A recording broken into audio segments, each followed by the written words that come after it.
Hello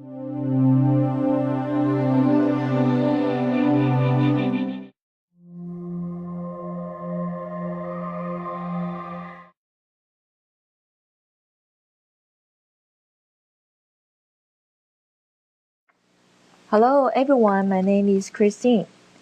In this course, I will introduce you several applications of m-commerce. First, I'm going to talk about mobile financial applications on mobile devices. The mobile financial applications that a user conduct financial transactions with a mobile device, anytime, anywhere. These services fall into two broad categories, mobile banking and mobile payments. In the world, there are more and more banks offering mobile access to financial and account information. These banks enable their customers to use their mobile devices to check balances, monitor transactions, obtain other account information, transfer funds, locate branches or ATMs, and pay bills. Most banks deploy these mobile services through a variety of channels, such as Internet and SMS. Now, many customers are using their smartphone and mobile devices to obtain up to the minute financial information and to perform up to the minute transactions. Let's watch the video which explains the mobile banking.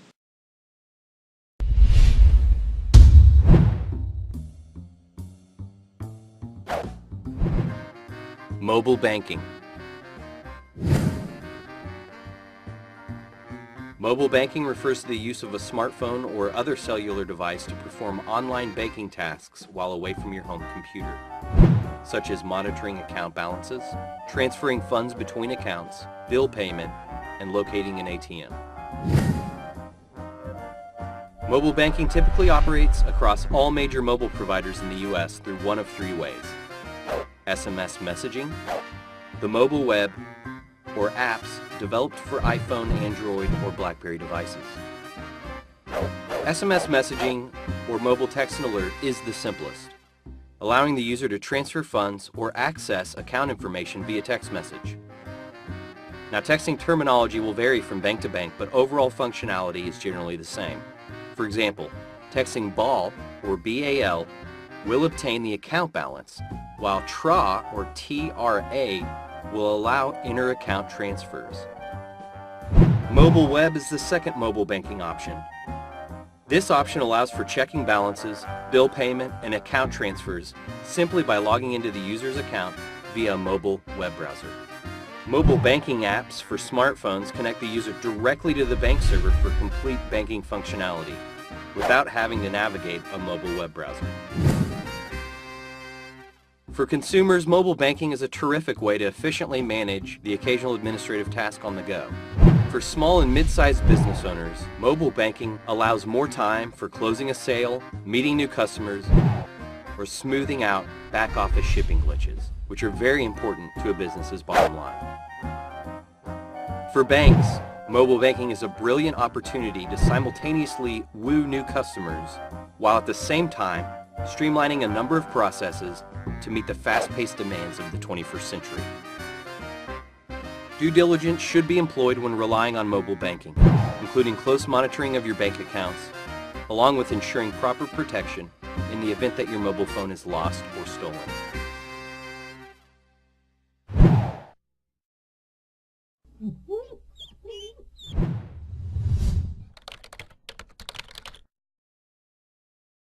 The mobile payment refers to payment transactions initiated or confirmed using a person's cell phone or smartphone. The transactions include such things as point-of-sale purchases, transferring money to a person or business, purchasing a product or service remotely. Mobile POS payments are also known as proximity or contactless payments. They are usually handled using NFC technology. NFC is near-field communication. The NFC is wireless technology that enables data exchange between devices that are within a distance of 10 centimeters In contrast, the mobile remote payments are initiated and settled through a combination of a cellular and associated payment network. Like mobile banking, this person-to-person, person-to-business, or business-to-business payments typically rely on either SMS text messaging or the web to execute the payment. It enables consumers to use their mobile devices to pay monthly bills, to shop on the internet, to transfer funds to other individuals. There is a video which shows the mobile payment by using NFC technology. Let's watch the video.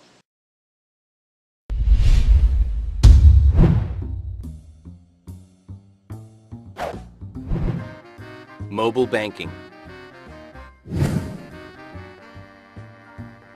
Mobile banking refers to the use of a smartphone or other cellular device to perform online banking tasks while away from your home computer, such as monitoring account balances, transferring funds between accounts, bill payment, and locating an ATM. Mobile banking typically operates across all major mobile providers in the U.S. through one of three ways: SMS messaging, the mobile web, or apps developed for iPhone, Android, or BlackBerry devices. SMS messaging, or mobile text and alert, is the simplest, allowing the user to transfer funds or access account information via text message. Now, texting terminology will vary from bank to bank, but overall functionality is generally the same. For example, texting BAL, or BAL, will obtain the account balance, while TRA, or TRA, will allow inter-account transfers. Mobile web is the second mobile banking option. This option allows for checking balances, bill payment, and account transfers simply by logging into the user's account via a mobile web browser. Mobile banking apps for smartphones connect the user directly to the bank server for complete banking functionality without having to navigate a mobile web browser. For consumers, mobile banking is a terrific way to efficiently manage the occasional administrative task on the go. For small and mid-sized business owners, mobile banking allows more time for closing a sale, meeting new customers, or smoothing out back-office shipping glitches, which are very important to a business's bottom line. For banks, mobile banking is a brilliant opportunity to simultaneously woo new customers, while at the same time streamlining a number of processes to meet the fast-paced demands of the 21st century. Due diligence should be employed when relying on mobile banking, including close monitoring of your bank accounts, along with ensuring proper protection in the event that your mobile phone is lost or stolen.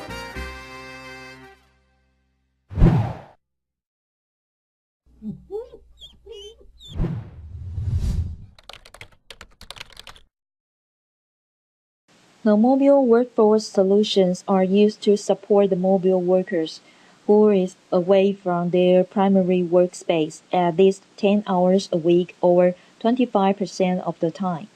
Examples include members of sales teams, traveling executives, or repair and installation employees who work at customer sites. These mobile workers need access to the same office and work application and data. Therefore, the mobile workforce can benefit from specialized mobile solutions and devices. There are several technologies that can be used to support mobile workers. The first is mobile office application. Those applications such as email, calendaring, and keep in touch with colleagues through messages are the most popular mobile applications. The second is Salesforce automation. It helps guide and automatically record the various stages of sales process. These stages include managing contact with customer and prospects, tracking sales leads, forecasting sales, and managing orders.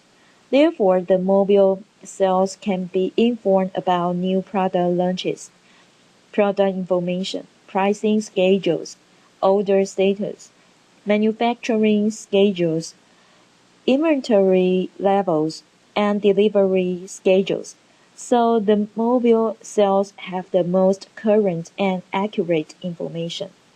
The third is field force automation. It is designed to support the mobile workers who involved in delivery and dispatch services, as well as services aimed at equipment and service repair. It encompasses a wide variety of processes, including managing worker order, scheduling, dispatching, and so on. For most companies, automating this process involves the integration of enterprise application and database, including a company's CRM and ERP system. Therefore, providing mobile access to such a system potentially provides the mobile field force personnel with up-to-the-minute information. The final solution is mobile CRM. It is called eCRM. CRM includes methodologies and software that help an enterprise manage customer relationships in organized fashion. In many companies, the SFA and FFA systems are subsystems of their CRM. The benefits are probably greater because CRM systems touch a broader audience. Let's see the applications of mobile entertainment. It is any type of leisure activity that utilizes wireless telecommunication networks, interacts with service providers, and incurs a cost upon usage. Therefore, it requires wireless telecommunications so that mobile devices can be operated over these networks. The major type of mobile entertainment including mobile music and video, mobile gambling, and mobile gaming. Now, the location-based e-commerce is very popular. Location-based e-commerce refers to the use of GPS-enabled devices or similar technologies to find where a customer or a client is. Then it delivers products and services based on the customer's location. From a consumer's or business user's viewpoint, localization offers safety, convenience, and productivity. From a business supplier's point of view, location-based e-commerce offers an opportunity to provide services that more precisely meet a customer's needs. The services provided through location-based e-commerce focus on 5 key factors. The first factor is location, which means determining the basic position of a person or a thing. The second factor is navigation, which means plotting a route from one location to another. The third is tracking, which means monitoring the movements of a person or a thing. Then mapping means creating maps of specific geographical locations. The final one is timing, which means determining the precise time at a specific location. There are 5 basic components in the e-commerce infrastructure. The first component is mobile devices. It can be divided into 2 categories, single-purpose and multi-purpose. Single-purpose devices include onboard navigation systems and GPS location devices. Multi-purpose devices can be mobile phone, smartphone, laptops, and tablet PCs. The second component is communication network. The network transfers user data and service requests from the mobile terminal to the service providers, and then the requested information is transferred back to the user. The next is positioning component. To provide services based on a user's location, the positioning component is important. This can be done either through a mobile network or by using a GPS. The next is service or application provider. Providers are responsible for serving a user's request. Services can include finding routes and finding information sources based on the user's location and so on. The final one is data or content provider. Service providers usually depend on geographical data or location-based information to service users' requests. The location data or information is maintained by a third party, not the service provider. There are a lot of location-based applications and services. These are classified into several categories such as advertising, billing, emergency information, navigation, and so on. Each category also provides some examples. For instance, directions, indoor routing, car parking guidance, and traffic management are the location-based services in the navigation category. There are some issues related about e-commerce security.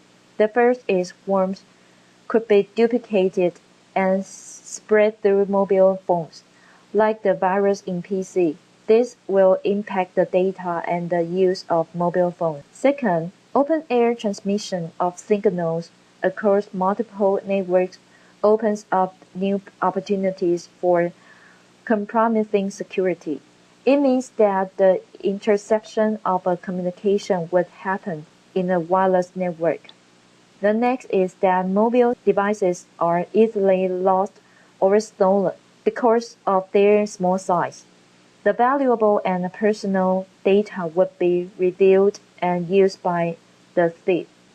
Many experts believe that the next major step in the evolution of computing will be pervasive computing. What is pervasive computing? It is invisible, everywhere computing. Also, it is computing capability being embedded into objects around us. Therefore, pervasive computing is also called embedded computing or ubiquitous computing. There is a distinction between pervasive and ubiquitous computing. Pervasive computing is embedded in the environments, but typically not mobile.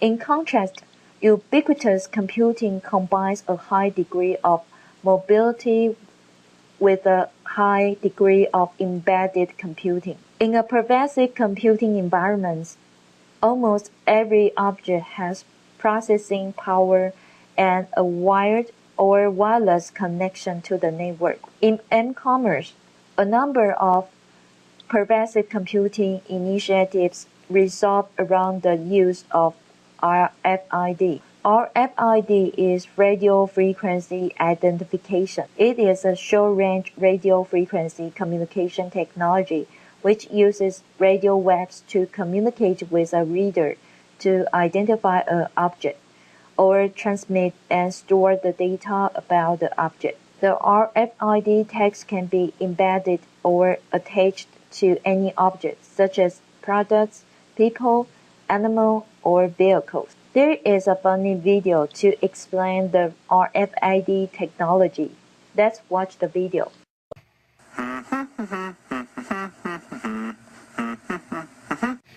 How do you go shopping? You get in your car and you drive to Walmart. You grab your items and fill up your cart. When you have all of your items, you go to the checkout and wait in line. The clerk scans each of your items, then totals them up and bags them. You swipe your credit card, you thank the clerk, you leave Walmart, get in your car, and drive home. It's easy, right? But don't you ever wonder how Walmart gets all of those millions of products to you? To help track and coordinate all those products, they use a technology called RFID. RFID stands for Radio Frequency Identification. RFID technology starts with an electronic tag. This tag can store and process all kinds of information. To read the information off the RFID tag, it must pass by an RFID scanner. Walmart uses RFID technology throughout its supply chain. Walmart's vendors like Kellogg's attaches RFID tags to its pallets of goods containing information about that pallet. That pallet gets transported to one of Walmart's distribution centers. Walmart then scans the pallet and breaks it down. The pallet then gets transported to the Walmart store. Once the pallet reaches the store, the pallet is scanned again. The product is then placed on the store shelves. As the pallet passes through the supply chain, information about the pallet is added to a computer tracking system. The tracking system helps eliminate errors and ensures quality. But what does the future look like for RFID technology? The size of the RFID tags will decrease significantly, resembling a grain of sand on one's finger.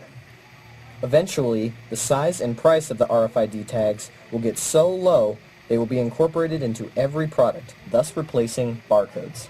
RFID tags have also been incorporated into credit cards to expedite purchases. Eventually, RFID tags will be in everything, and systems will be developed around them to completely eliminate the checkout. No more lines, no more waiting, no more checkout. With all of this technology, let's see what shopping might look like in the real world. In the future, RFID technology will affect the shopping experience of everyday consumers. When you shop, long lines and scannable barcodes will be eliminated. Instead, items are scanned by their RFID tags and they are added up by the shopping cart. When a shopper leaves, the scanner reads the RFID tags at the door and automatically charges the shopper's credit card read by the RFID scanner. RFID will make the shopping experience faster and better for everyone. Yay! I'm Gavin Grissamore, with help from Megan Pizzoni, Eva Chung, and Nathan Barry. This has been RFID in plain English on The High Roller Show. An RFID system consists of two main components. The first is RFID tag, composed of a microchip and antenna, which are enclosed within plastic, silicone, or glass.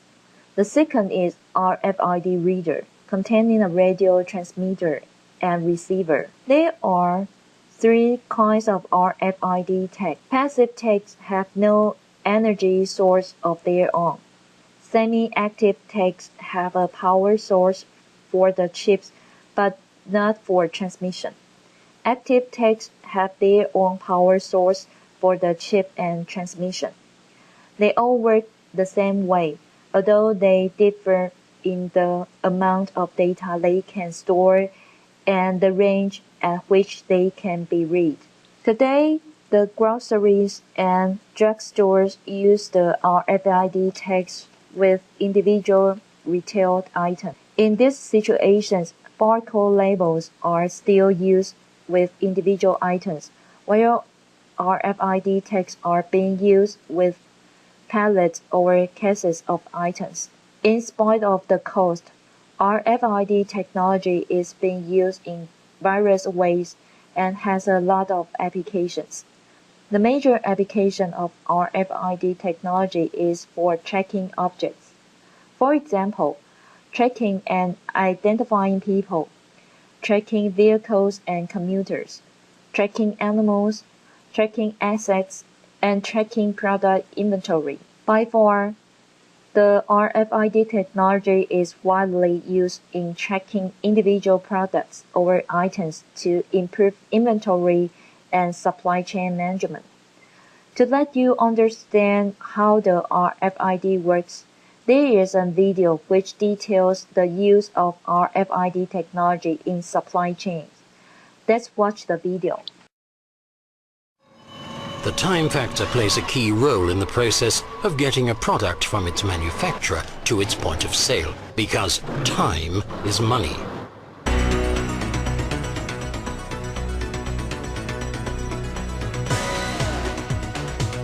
RFID, radio frequency identification, is a new technology that significantly increases the efficiency of this process chain. With RFID, data are transferred without physical contact. In addition, RFID helps positively identify shipping units. In an instant, valuable information is recorded and utilized on an international scale. This example demonstrates how it functions in practice. The process chain begins with production and continues by way of a central warehouse onto the retailer.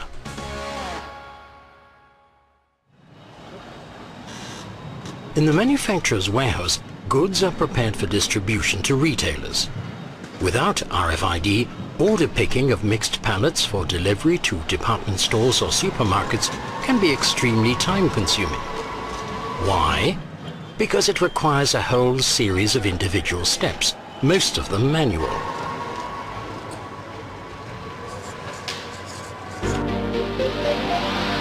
In future, processes that now have to be carried out by hand will function automatically based on RFID. The key is the RFID transponder, which can be affixed to boxes and pallets as early as the production stage.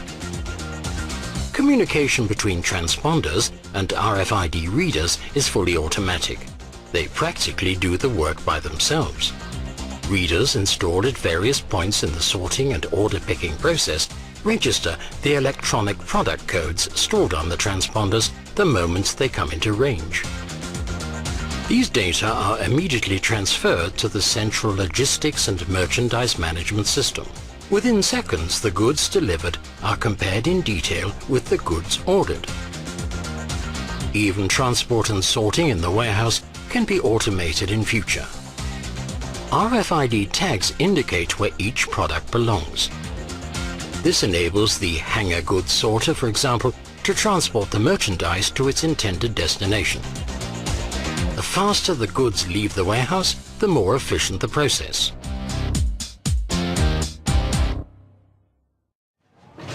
Processing incoming goods by today's methods is also quite labor-intensive.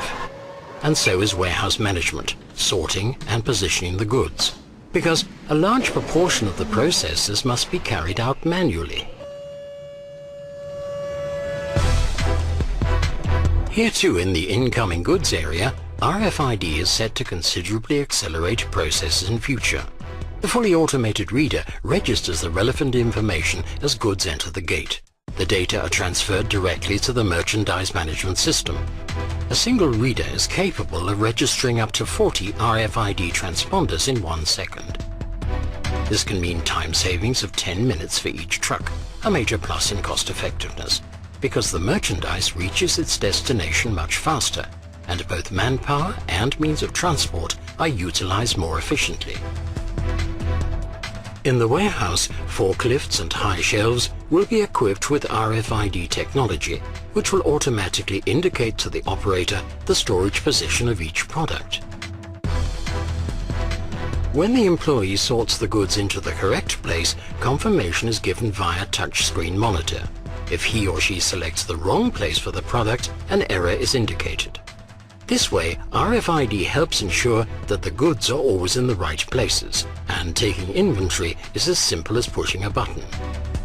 RFID allows trade and industry companies to track goods, the path they take, and their location at any given time throughout the supply chain, from anywhere in the world.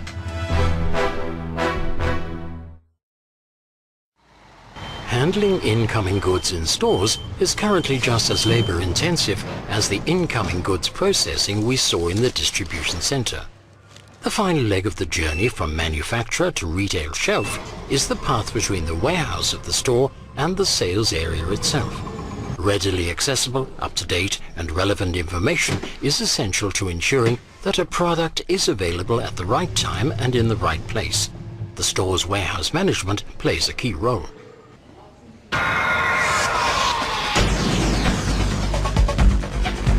In future, RFID will simplify storage of products in the retailer's warehouse, because at all times staff will be able to precisely and quickly locate pallets and cartons.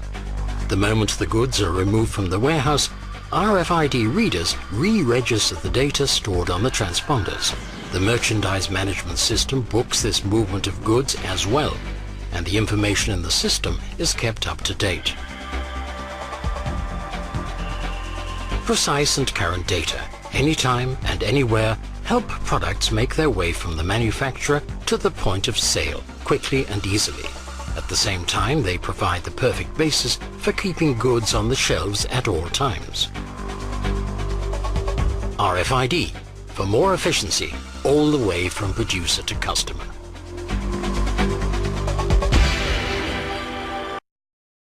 Many companies may ask, how can we sense the important events in the real world and quickly respond to it? The core of real-world awareness are sensor networks.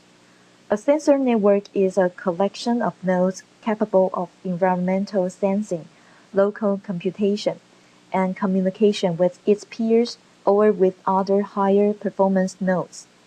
Sometimes each node is as small as millimeters in length or diameter. Each node consists of 3 components. The first is a sensor, which can detect one or more environmental conditions such as temperature, humidity, or vibration. The second is microprocessor, which can store and process data and information. The third is a weak radio, which transmits and receives data and information.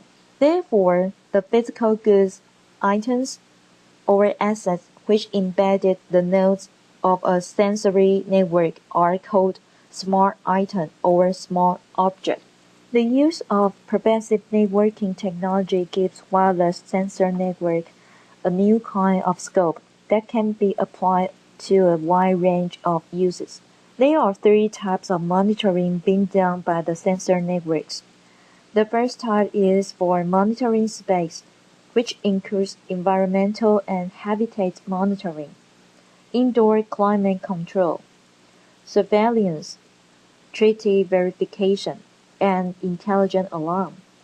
The second type is for monitoring things, which includes structure monitoring, condition-based equipment maintenance, medical diagnostics, and urban terrain mapping.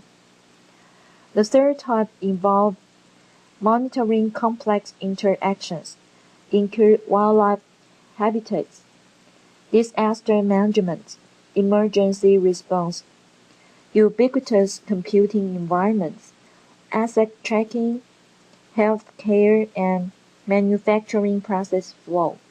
Let's see a story of Pickberry, who uses Wi-Fi sensor net to control the quality of grapes. Pickberry is a vineyard in Northern California of USA. It is using a sensor network to solve a question: how to grow better grapes. Grapes that produce good wine sell at a premium, so getting the right conditions for good growth can mean the differences between profit and loss for a small vineyard. Therefore, to control the quality of grapes, Pickberry need to know the key growing conditions such as temperature, humidity, and soil moisture. The problem Pickberry faces is that the Sonoma County vineyard is spread over a hill, and growing conditions vary over the different parts of the slope. To monitor the growing conditions, measurements need to be taken at various points throughout the vineyard. Field monitor sensors are available sometimes, but running data cable through vineyard is expensive and impractical. In addition, Pickberry's growers also want information that can help them work out what grape growing conditions produce good quality grapes. In the past, they have had to analyze from historical data. To solve the problem, Pickberry uses Wi-Fi for data connectivity. The sensors in the network are used to monitor the key influence on grape quality. They are placed throughout the vineyard. A sensor communicates its data to a central server by hopping from one Wi-Fi access point to another. The analysis engine on the server has a series of alerts built-in that tells the grower when particular levels of indicators are reached. These indicators include humidity, soil moisture, or temperature. Then corrective action can be taken. The remote sensor network provides Pickberry with several abilities. First, Pickberry can make calculated decisions. The data is collected in near real time. In addition, the collected data is very specific that allow Pickberry to adjust treatments for each specific area. Second, Pickberry combines vineyard data with other data sources. This enables Pickberry to manage operations and resources more scientifically.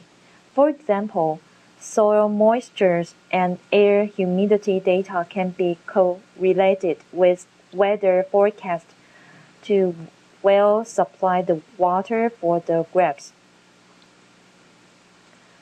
Third, Pickberry can detect potentially devastating events such as frost, disease, and pests. Because of the sensor network, the Pickberry grape grower know much about the health of vines in different parts of vineyard. They better understanding how water is being retained and how much water needs to be applied. They also promote both healthy vines and water conservation and reduces the application of fungicides. Additionally, they can take immediate action when there is unusual conditions. These capabilities lead to more effective crop management, lowering costs while raising product quality. That's all for this class. Thanks for your listening. See you next time.